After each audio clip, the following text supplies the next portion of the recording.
Հաղորդման գլխավոր հովանավորն է Ասեկոսե.am կայքը։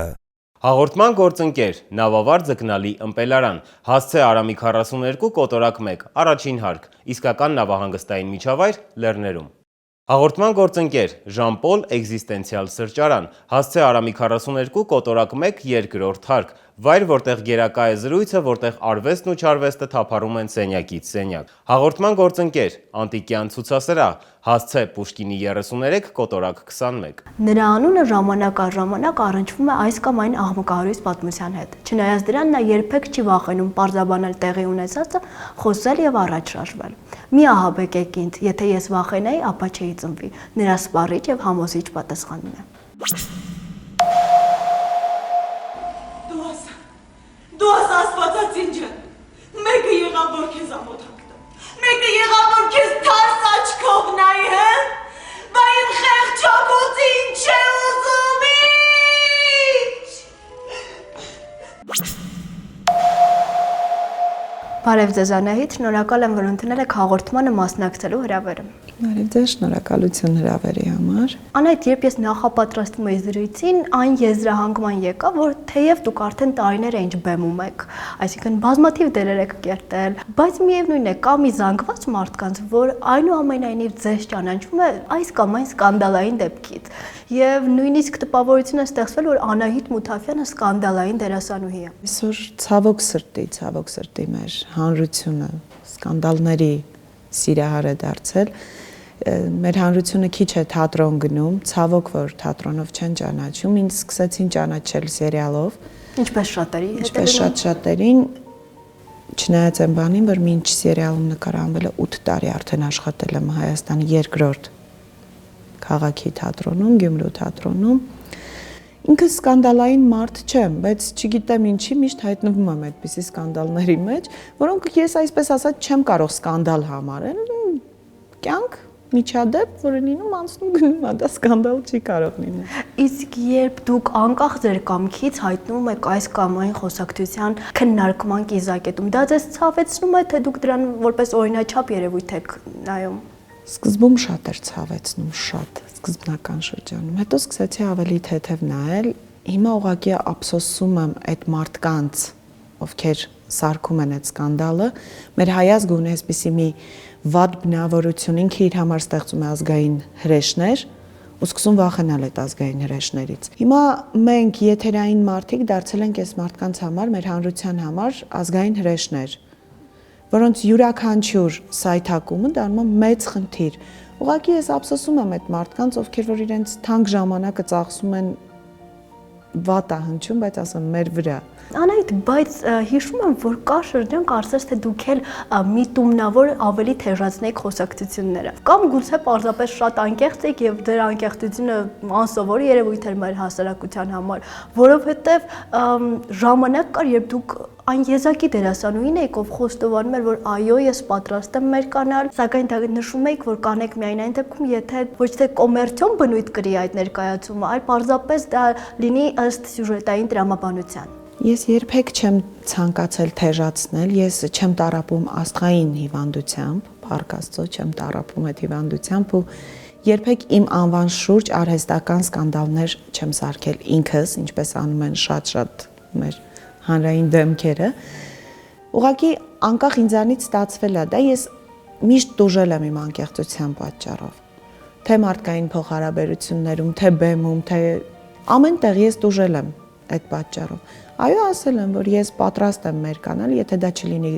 կոմերցիայի համար երբեք բեմում չեմ մերկանա ու ունենք այդ փորձը, այդ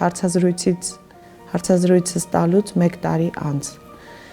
Գաբրիել Սունդուկյանի անվան ազգային ակադեմիական թատրոնում ունեցանք ներկայացում միջադեպ մետրոյում, որտեղ այո, պետք էր կիսա մերկանալ եւ ես մերկացա, որովհետեւ պետք էր դա, որովհետեւ ստեղծագործություններ տանում, կերպարներ դրան տանում, որպեսզի հանվեր այդ կինը։ Ես արեցի դա։ Ու ես այնքանով եմ շնորհակալ մեր հանդիսատեսին, իմ վարպետներին, որոնք իմ մեջ դրել են այդ վարպետությունը, որ հանդիսատեսը չփորձեց այդտեղ տեսնել կուրծք։ Ուղղակի հանդիսատեսը դա հասկացավ որպես ոնց որ մենք ուզում էինք դա ներկայացնել, այդպես էլ հասկացավ հանդիսատեսը։ Պարադոքսալ մի երևույթ, ստացվում է, որ ձեր հարցազրույցը, այդ հատվածը հարցազրույցից ավելի մեծ իրարանցում էր առաջացրել, քան այն փաստը, որ դուք իսկապես այդ քայլին գնացել եք։ Ու դա չգիտեմ ինչից էր, ասենք երբ այդ հարցազրույցից հետո ես կարդում էի կոմենտները, դե հիմա առաջվա բակերում նստող արևածաղկի սերմ կեղևազար զրկող մարդիկ այսօր դարձել են կոմենտագրեր, բամբասանքը տեղափոխվել է սոց ցանցեր, իրենք մեծ սկանդալ սարքեցին, հայ կնոջը հարիր չէ մեր կանալ, ինչի հայ կնոջը հարիր չէ դերասանուհի լինել, հայ կնոջը հարիր չէ գեղեցիկ մարմին ունենալու, չեմ ասում ամեն դեպքի շուրջ դա ամեն դեպքի համար ի ցույց դնել, բայց ունի գեղեցիկ մարմին, ունի գեղեցիկ կուրծք ու գիտեք ինչն է հետաքրքիրը։ Այսինքն եթե չունենայիք գեղեցիկ Եթե մարմին, չունենայի գեղեցիկ մարմին, հաստատ ես հանդիսատեսին զզվանք չէի առաջացնի դրա։ նույնիսկ եթե դերը պահանջեր։ Եթե դերը պահանջեր, որ հանդիսատեսը պիտի զզվեր այդ մարմնից, ես կանեի դա։ Ան այդ հարց, որը առաջին հերթին տալիս եմ ոչ թե ձեզ որպես դերասանուհի, այլ որպես կին։ Այնուամենայնիվ, մի կողմ դնենք մեր երկիրը, մի կողմ դնենք մեր հոգեկերտվածքը ազգային, դժվար չէր մեր կանալ հենց հանդիսատեսի առջև, ոչ թե տեսախցիկների, երբ որ գոնը կարելի է վերահսկել այդ ընթացքը նկարահանման, գոնը կարելի է մի փոքր այն մարդկանց ում համարում ես ավելորդ, ավելի փակ նկարահանում իրականացնել։ Դժվար չէր նրանով, քանի որ ամբողջ ներկայացման ժամանակ դու լինում ես process-ի մեջ։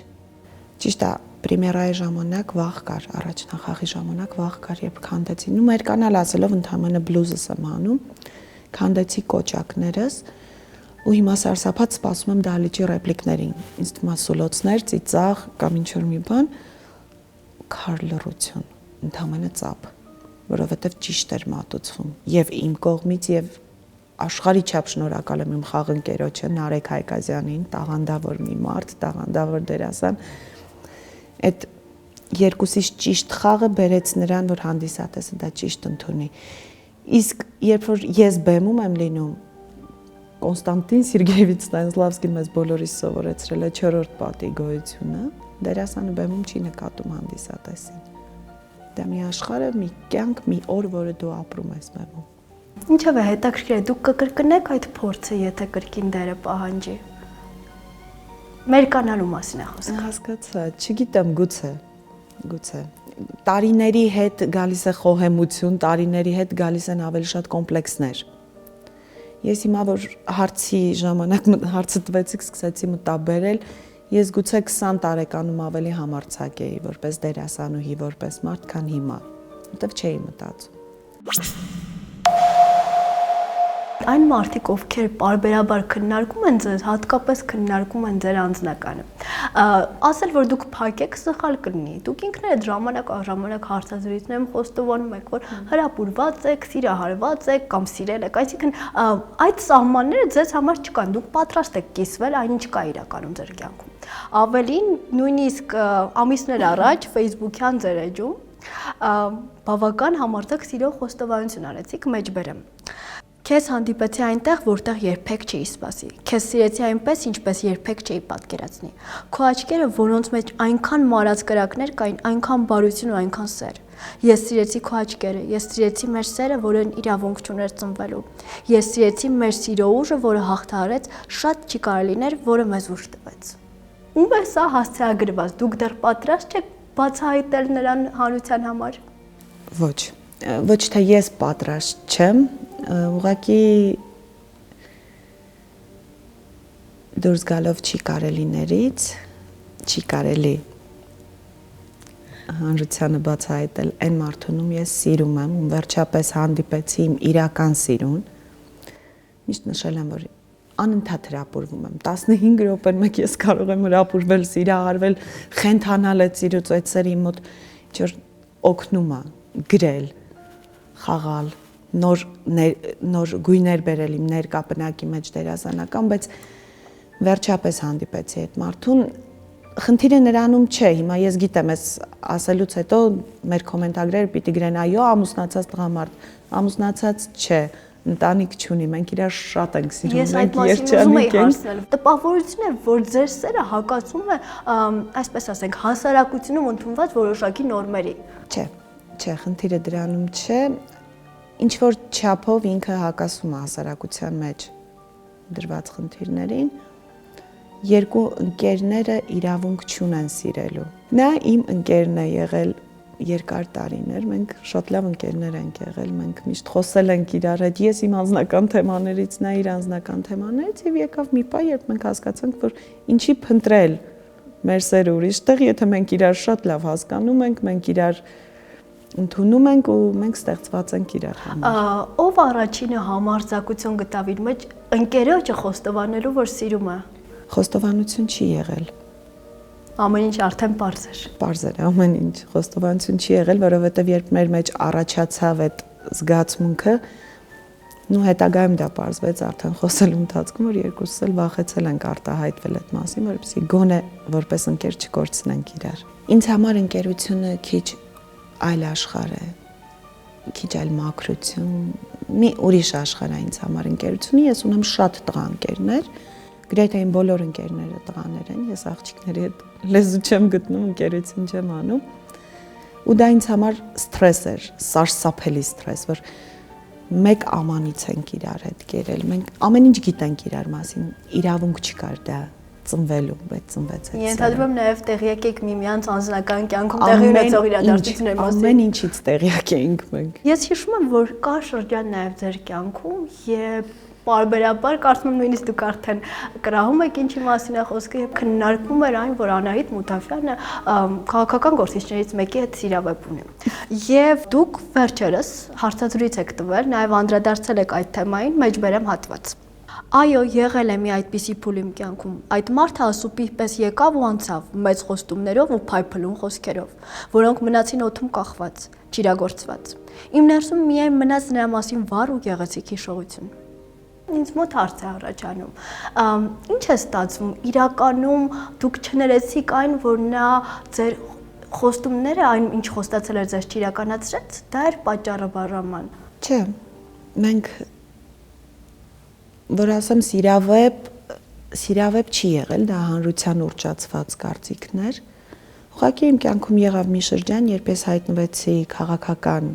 դաշտում, այդ կիզակետում հայտնվեցի։ Միշտ ասել եմ, սիրելը քաղաքական կատեգորիա չէ, բայց հանուն սիրո կարելի է զբաղվել քաղաքականությամբ։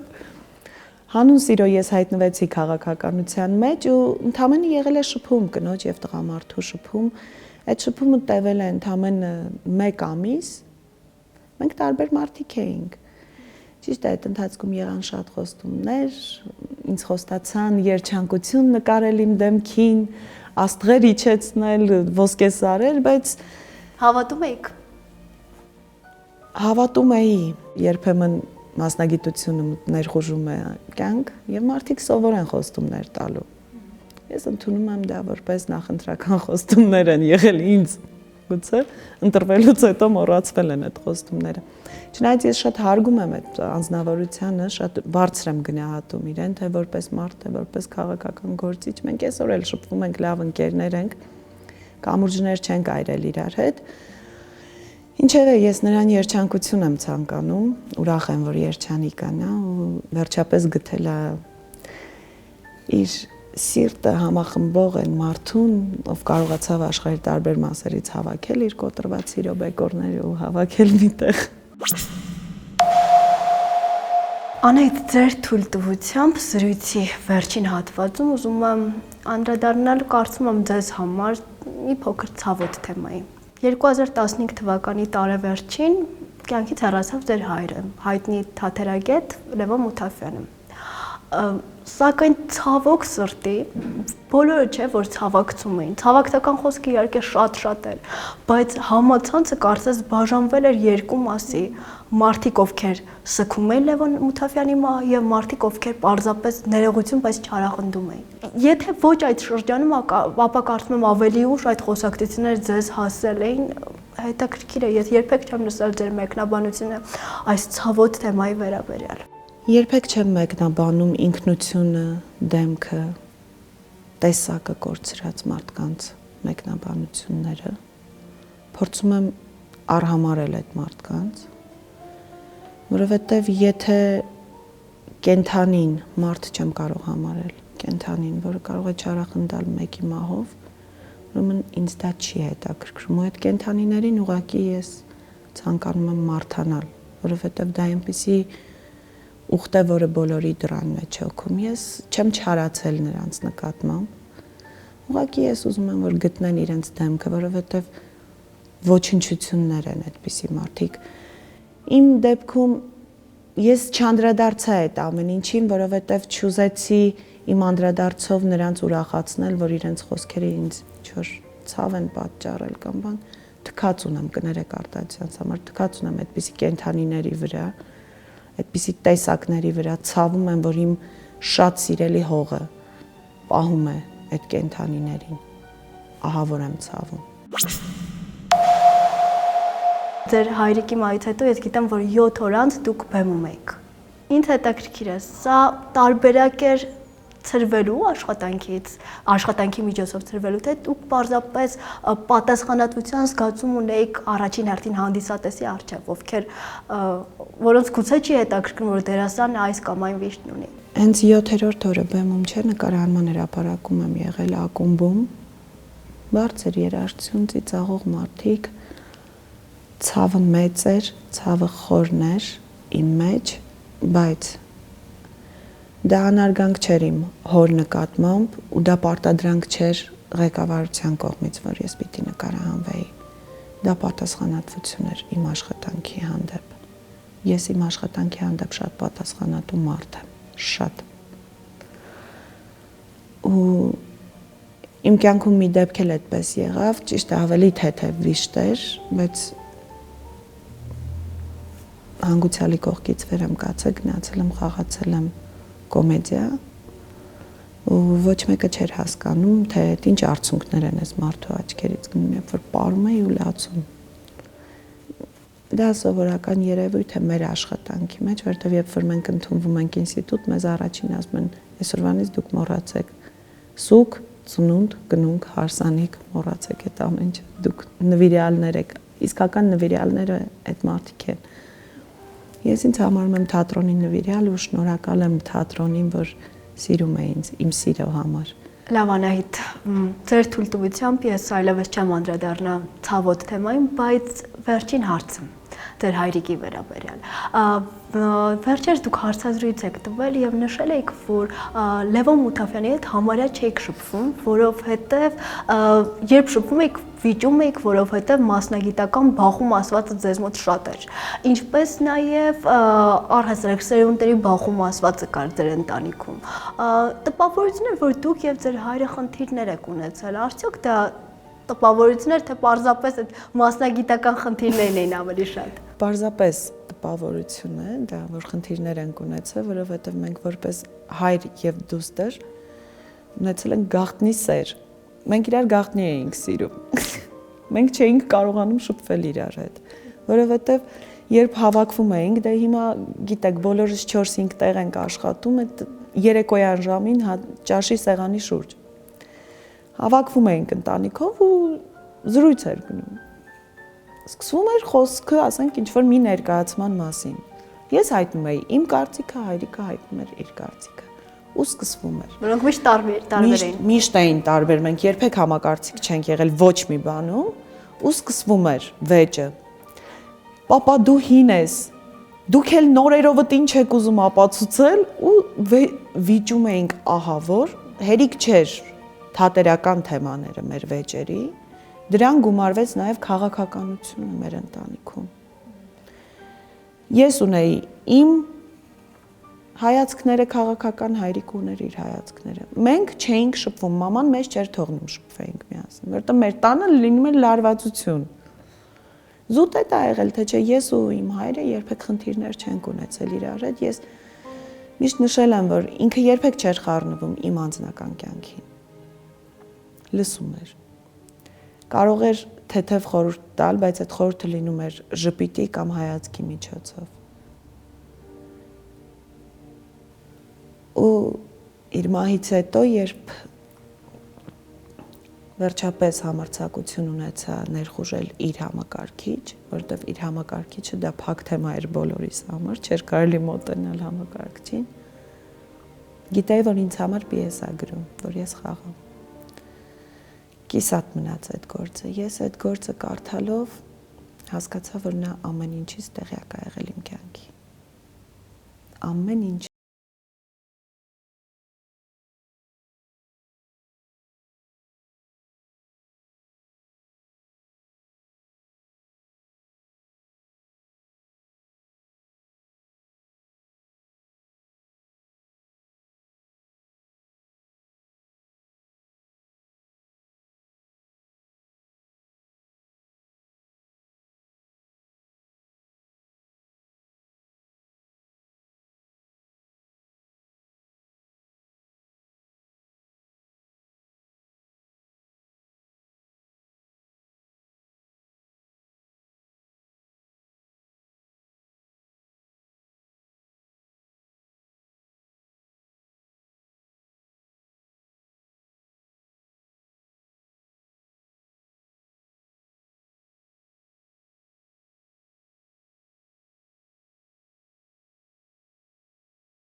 Եվ վերջում նկարահանման աջակցելու համար շնորհակալություն եմ հայտնում Արամիկ 42 կոտորակ մեքասեմ գործող Նավավար Թիկնալի ըմպելարանին։ Իսկ իմ արտաքին տեսքի համար շնորհակալություն Ստուդիո 212 էսթետիկա եւ գեղեցկության սրահին։ Հասցե Թումանյան 12 կոտորակ 1 կհանդիպենք։